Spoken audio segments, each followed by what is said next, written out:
Listen carefully, young ones.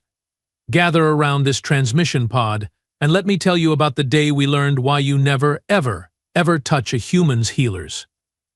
My name is Vorthak, and I am one of the few survivors who witnessed what the humans call their righteous fury. Trust me when I say this. After what I saw, I sleep with one eye open, and I check under my sleeping pod every night. It all started 3 rotations ago, when our glorious hegemony decided they were the smartest beings in the galaxy. Hey, what a joke that turned out to be. Our Supreme Commander Grixon, may his atoms scatter across the void, thought he had found the perfect target for our expansion campaign, Earth. A small, blue-green planet in an unremarkable star system, populated by bipedal creatures who seemed to spend most of their time fighting each other. Look at these pathetic humans, Grixon had said, his 6 eyes gleaming with what he thought was brilliance. They cannot even unite their own species. They wage war over resources, borders, and something they call politics. This will be like taking candy from a hatchling. Oh, how wrong we were. How magnificently, catastrophically, universe-shatteringly wrong. The humans had something we did not understand at the time. Something that made them different from every other species we had conquered in our 2,000-year expansion across 17 star systems. They had what they called organized medicine. While we were busy being impressed with our plasma cannons and shield generators, these seemingly primitive creatures had built something far more dangerous, a network of healers who could patch up their warriors faster than we could break them. Our intelligence reports showed us their hospitals, their medical ships, their red-crossed vehicles that moved through war zones. We laughed. Actually laughed. What kind of inferior species dedicates so much resources to keeping their weak alive? In our culture, the weak die, and the strong consume their remains. Simple, efficient, practical. Grixon rubbed his mandibles together in that annoying way he did when he thought he was being clever. Here is what we will do, he announced to the War Council. We will target their healing centers first, destroy their ability to repair their broken warriors, and their resistance will crumble within days. No species can fight effectively when they know their wounded will be left to die. The plan seemed flawless. Strike fast, strike hard, and strike at what we assumed was their greatest weakness. Our fleet of 300 warships positioned themselves around Earth's moon, cloaked and ready. Our target list included every major medical facility on the planet, hospitals, emergency response centers, medical schools, research laboratories, even those floating white ships with the red symbols that they sent to help other species during disasters. Phase 1 commenced at what the humans called dawn on their largest continent. Our pulse bombardment systems locked onto 17 major medical centers simultaneously. The beams cut through Earth's atmosphere like hot plasma through ice crystals. Precision strikes, surgical removal of their healing infrastructure. We watched through our tactical displays as their hospitals erupted in flames, as their emergency vehicles became twisted metal, as their medical ships sank beneath their planet's vast oceans. The human response was immediate, but not what we expected. Instead of panic, instead of the collapse of morale we had predicted, something else happened. Their global communication networks exploded with activity. Not calls for surrender, not pleas for mercy, but something that made my gills freeze with unexpected dread. They started organizing.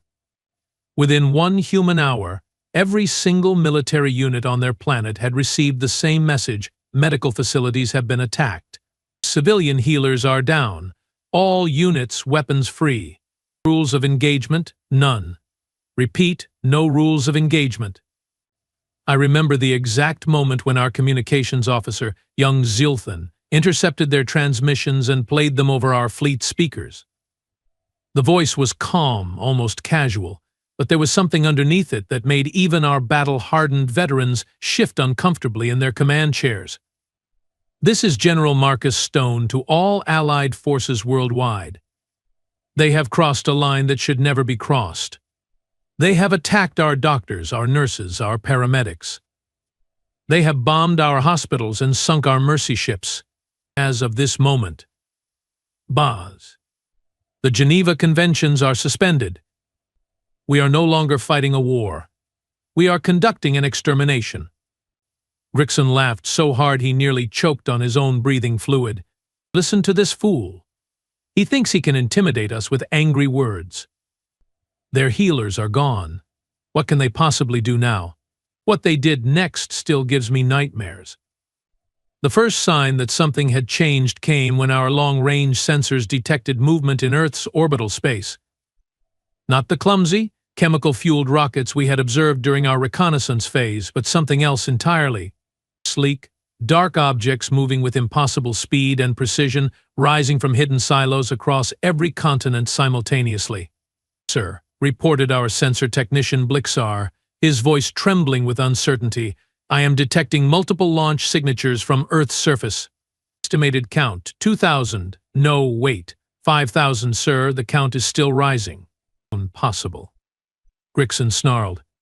"Our intelligence reports showed they have maybe 50 functional spacecraft." "What are these readings?" Blixar's face had turned the pale green color that indicated severe stress in our species. "Sir, I think those were not their actual spacecraft. I think those were their medical ships we destroyed. The implications hit our bridge crew like a meteor strike. If the white ships with red crosses were just their healing vessels, what exactly did their real military keep hidden?" Our answer came 37 minutes later. The humans had something they called deep space interceptors. Apparently, while we had been watching their civilian infrastructure, their military had been building weapons platforms that made our most advanced warships look like children's toys. Ships that could accelerate to 0.9 light speed in under 60 seconds. Ships equipped with weapons that violated several known laws of physics. The first human vessel to reach our formation was something they called the Final Verdict. It appeared on our sensors exactly 14 seconds before it opened fire, which according to our navigation computers should have been mathematically impossible. "Incoming transmission," Blixar reported, his voice now reaching the high-pitched frequencies that indicated complete terror. They are hailing us." "Put it through," Grixon ordered, though his earlier confidence had evaporated like morning mist. The voice that filled our bridge was different from the general's transmission. This one belonged to someone who sounded like they had seen every type of violence the universe could offer and had decided they enjoyed it. "Attention alien vessels. This is Captain Sarah Mitchell of the Human Defense Fleet. You have attacked our medical personnel. You have bombed our hospitals. You have killed our healers. By doing so, you have violated the most sacred principle of human civilization. We are no longer bound by the rules of civilized warfare. Surrender now or discover what happens when you awaken our angels of death." Grixon tried to maintain his composure, but I could see the moisture beading on his carapace. "This is Supreme Commander Grixon of the Hegemony Battle Fleet. We demand your immediate surrender. You are outnumbered 300 to 1. The human's laughter was like ice crystals forming in my circulatory fluid. 300 to 1? Commander, I think you need to update your sensors." That was when our tactical display updated with the new contact readings. The humans had not sent one ship. They had sent 600 ships. Ships that had somehow appeared in our formation without triggering a single alarm. Ships that were now surrounding us, above us, below us, in front of us, behind us. We were no longer the hunters. We had become the prey. Impossible. Grixon screamed. "Where did they come from? How did they get past our detection grids?" Captain Mitchell's voice came through our speakers again, and this time she sounded almost bored. "Commander, when you attack our healers, you do not just threaten our soldiers. You threaten our children, our elderly, our sick, our injured. You threaten the very foundation of what makes us human. And when you do that, you learn something important about our species." "What is that?" Grixon demanded. "You learn that we keep our most dangerous weapons hidden until someone gives us a reason to use them." "Congratulations, Commander, you just gave us that reason." The first human weapons to fire were something they called kinetic pulse generators. They did not use energy or explosives. Instead, they fired microscopic projectiles at near light speed that passed through our shields like they were not even there. The projectiles struck our hull with pinpoint precision, each impact no larger than a grain of sand, but carrying enough kinetic energy to punch holes straight through a battleship. Within 15 seconds, 12 of our finest warships simply disappeared. Not destroyed in massive explosions, not torn apart by energy beams, but methodically dismantled by invisible projectiles that turned their hulls into cosmic dust. Grixon's 6 eyes bulged in disbelief as he watched our fleet's strength evaporate on his tactical display. Return fire. All ships return fire immediately. Our plasma cannons roared to life, sending streams of superheated energy toward the human vessels. The beams struck their targets dead on, lighting up the darkness of space with brilliant flashes of destructive power. For a moment, just one brief moment, we thought we had hurt them. Then the energy discharges faded, and the human ships remained completely intact. Energy absorption complete, Captain Mitchell announced, and I swear I could hear her smiling. Thank you for the recharge, Commander. Our weapons systems are now operating at 110% efficiency. That was when I realized the horrible truth. The humans had not just survived our attack. They had used our own weapons fire to power their systems. They had turned our greatest strengths into their advantage. This is not possible. Grixon shrieked, his voice cracking with desperation. No species possesses this level of technology. You are primitives. You fight with chemical explosives and kinetic projectiles.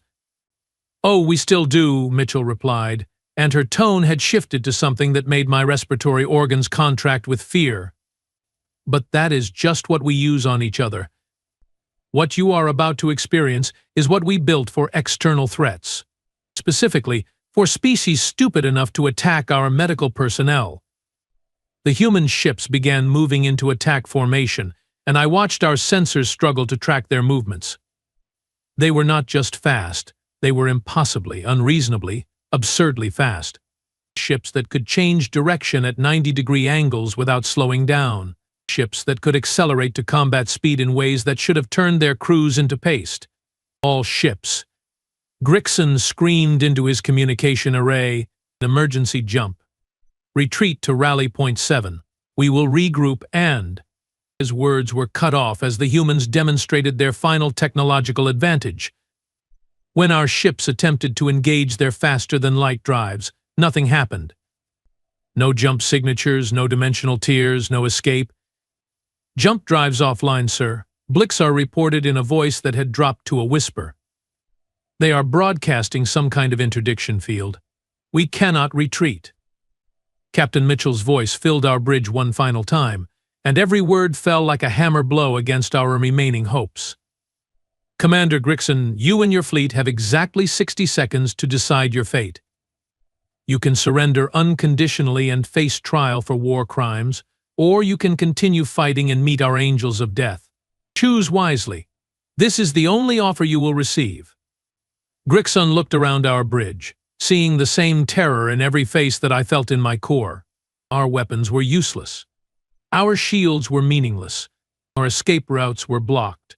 We had awakened something that our species was not prepared to face. But Commander Grixon was not known for his wisdom. Pride had brought us to this moment, and pride would not let him admit defeat. Never, he declared, raising his primary manipulator in what he probably thought was a defiant gesture. The hegemony does not surrender to inferior species. All ships prepare for final assault. We will show these humans what happens when they face the fury of. That was when the angels of death arrived, and our universe changed forever. The angels of death did not announce themselves with fanfare. They did not roar across space trailing fire and fury. No, these harbingers of our doom arrived in perfect, absolute silence, materializing around our fleet like shadows given form and purpose. I still remember the exact moment when our sensors finally detected them. Not ships, as we had expected, but something far worse. Individual human warriors, each one encased in armor that seemed to absorb light itself, floating in the vacuum of space as if it were their natural environment. Hundreds of them, thousands of them, moving between our vessels with impossible grace. Sir, Blixar whispered, his voice barely audible above the humming of our life support systems. "Those readings, they cannot be correct. The sensors are showing individual life forms in open space, without ships, without protective vessels." Grixon's mandibles clicked together in nervous agitation. "Recalibrate the sensors. Individual beings cannot survive in vacuum. This must be some kind of sensor jamming." But I knew, even before our tactical officer confirmed it, that our sensors were working perfectly. The humans had sent their elite warriors to deliver our destruction personally, one by one, face to face. Captain Mitchell's voice crackled through our communications one final time, and I detected something new in her tone. Not anger, not hatred, but something that froze my internal organs with recognition. She sounded disappointed, like a parent who had given a wayward child too many chances. "Commander Grixon, meet our Void Rangers. Each one of these individuals has sworn a sacred oath to protect human medical personnel anywhere in the galaxy. When you attacked our healers, you did not just declare war on humanity. You declared war on everything they represent. And now, they are going to show you exactly what that means." The first Ranger to reach our flagship moved like liquid death through the darkness. Our point defense systems opened fire automatically, filling the space around our ship with a web of deadly energy. The human warrior simply walked through it. The beams struck his armor and vanished, absorbed into whatever impossible material protected him. Target the individual hostiles. Grixon screamed. All weapons maximum power. Our primary cannons swiveled to track the approaching Rangers, unleashing torrents of plasma that could vaporize asteroids. The energy beams struck the human warriors head-on, creating brilliant explosions that lit up the void like newborn stars. For a heartbeat, I dared to hope that we had stopped them. Then the light faded, and they were still there. Still moving. Still coming for us. The Ranger reached our hull and simply pressed his gauntleted hand against the armored plating. I watched through our external cameras as the metal began to glow, then melt, then part like liquid under his touch. He was not using tools, not employing weapons. He was cutting through our battleship's armor with his bare hands. "Impossible," Grixon muttered, his 6 eyes fixed on the display. "No biological entity possesses that kind of power. What are these creatures?" As if summoned by his question, the Ranger's helmet turned toward our bridge camera. The visor was completely opaque, revealing nothing of the face beneath, but somehow I knew he was looking directly at us. When he spoke, his voice came through our ship's communication system as clearly as if he were standing on our bridge. "We are what happens when you threaten our healers." The hull breach alarm began screaming as the Ranger tore a hole large enough to step through. Our atmospheric systems strained to maintain pressure as the vacuum of space tried to claim our bridge. The emergency force fields activated, creating a barrier between us and the void, but I knew they would not hold for long. "Security teams to the bridge," Grixon commanded. "Repel boarders." Our elite warriors responded immediately, pouring into the corridors leading to our bridge with weapons charged and armor sealed. They were the finest soldiers our species had ever produced, veterans of 100 campaigns, killers who had conquered star systems and enslaved entire civilizations. They lasted approximately 6 seconds. The sounds that came through our internal communication system were unlike anything I had ever heard. Not the clean reports of energy weapons or the sharp cracks of kinetic projectiles, but something far more personal. The wet sounds of biological systems failing. The metallic screech of armor being torn apart by impossible strength. The brief, cut-off screams of warriors who had suddenly realized they were not the apex predators they had believed themselves to be. When the sounds stopped, the silence was more terrifying than any battle cry. The Ranger appeared at our bridge entrance, his armor now stained with substances I did not want to identify. Behind him, floating in the corridor, were the twisted remains of what had once been our security team. Not killed cleanly, not dispatched with weapons, but literally torn apart by hands that could rend metal as easily as flesh. "Commander Grixon," the Ranger said, stepping onto our bridge with casual confidence. "My name is Marcus Kane, Staff Sergeant, 3rd Void Ranger Battalion. I have been tasked with delivering a message to your species." Grixon tried to maintain his authority, even as his breathing apparatus wheezed with fear. "I am Supreme Commander of the Hegemony Battle Fleet. You will address me with proper respect." Kane's helmet tilted slightly, and I detected what might have been amusement in his posture. "Commander, you just murdered 17,000 doctors, nurses, paramedics, and medical support staff. You bombed children's hospitals. You sank mercy ships carrying humanitarian supplies to refugee camps. Exactly what kind of respect do you think you deserve?"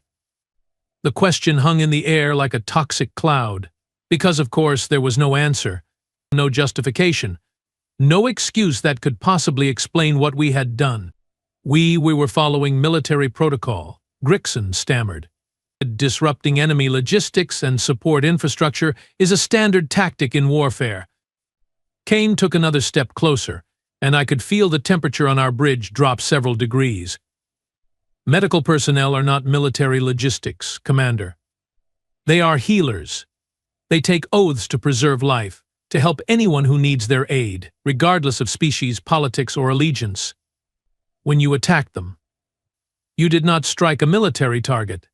You committed genocide against the most innocent members of our civilization. And through our viewports, I could see similar scenes playing out across our entire fleet.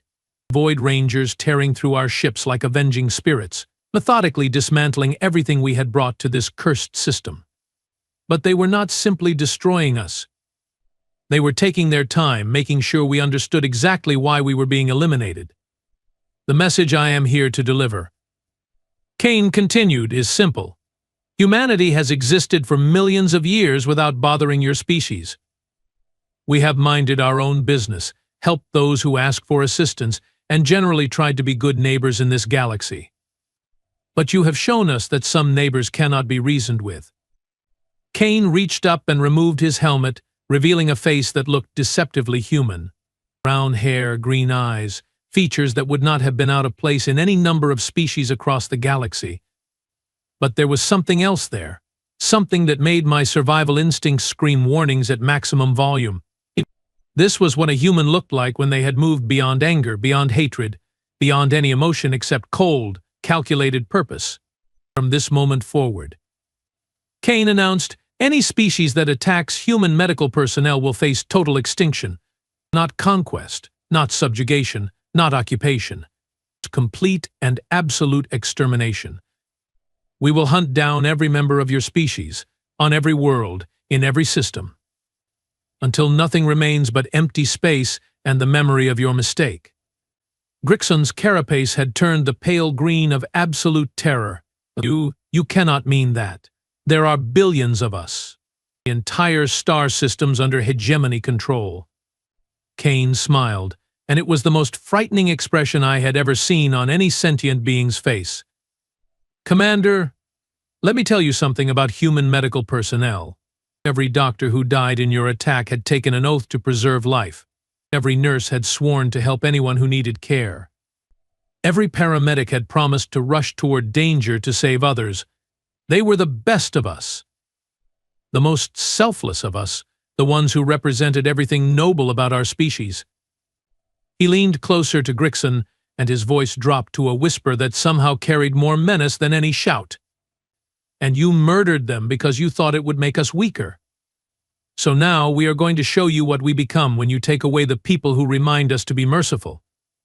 The final assault began without warning. Through our communications system, I heard the voices of Void Rangers throughout our fleet, delivering the same message to every ship simultaneously. "By attacking human medical personnel, you have forfeited your right to exist. Prepare for immediate execution." What followed was not a battle. Battles imply that both sides have a chance of victory. This was an execution, carried out with surgical precision by warriors who had moved beyond the concept of mercy. Our ships did not explode in dramatic fireballs. Instead, they simply stopped. Life support systems failed. Artificial gravity shut down. Emergency power died. One by one, Every system that kept our crews alive was systematically disabled by Rangers who knew exactly how to turn our own technology against us. And through it all, the humans made sure we understood why we were dying. This is for Dr. Amanda Torres, who was performing surgery on wounded children when your bombs hit her hospital. This is for Nurse Michael Washington, who died trying to evacuate patients from the pediatric ward. This is for paramedic Lisa Chen, who was responding to a traffic accident when your fighters strafed her ambulance. They named them. Every single one.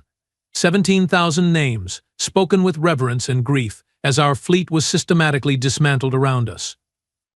I survived only because Kane decided that someone needed to carry the message back to our home worlds. He personally escorted me to an escape pod, his presence both protective and terrifying. "And tell your people what happened here," he instructed as he sealed me into the tiny vessel. "Tell them that humans will tolerate almost anything. We will endure insults, territorial disputes, even military attacks on our colonies. But if you touch our healers, if you harm those who have dedicated their lives to preserving life itself, we will become something that your worst nightmares cannot imagine." The escape pod launched automatically, carrying me away from the graveyard that had once been our mighty fleet. As I watched through the tiny viewport, I saw the human ships beginning their departure. But before they left, they did something that still haunts my dreams. They built a monument. Using material from our destroyed vessels, the Void Rangers constructed a massive structure in the space where our flagship had died.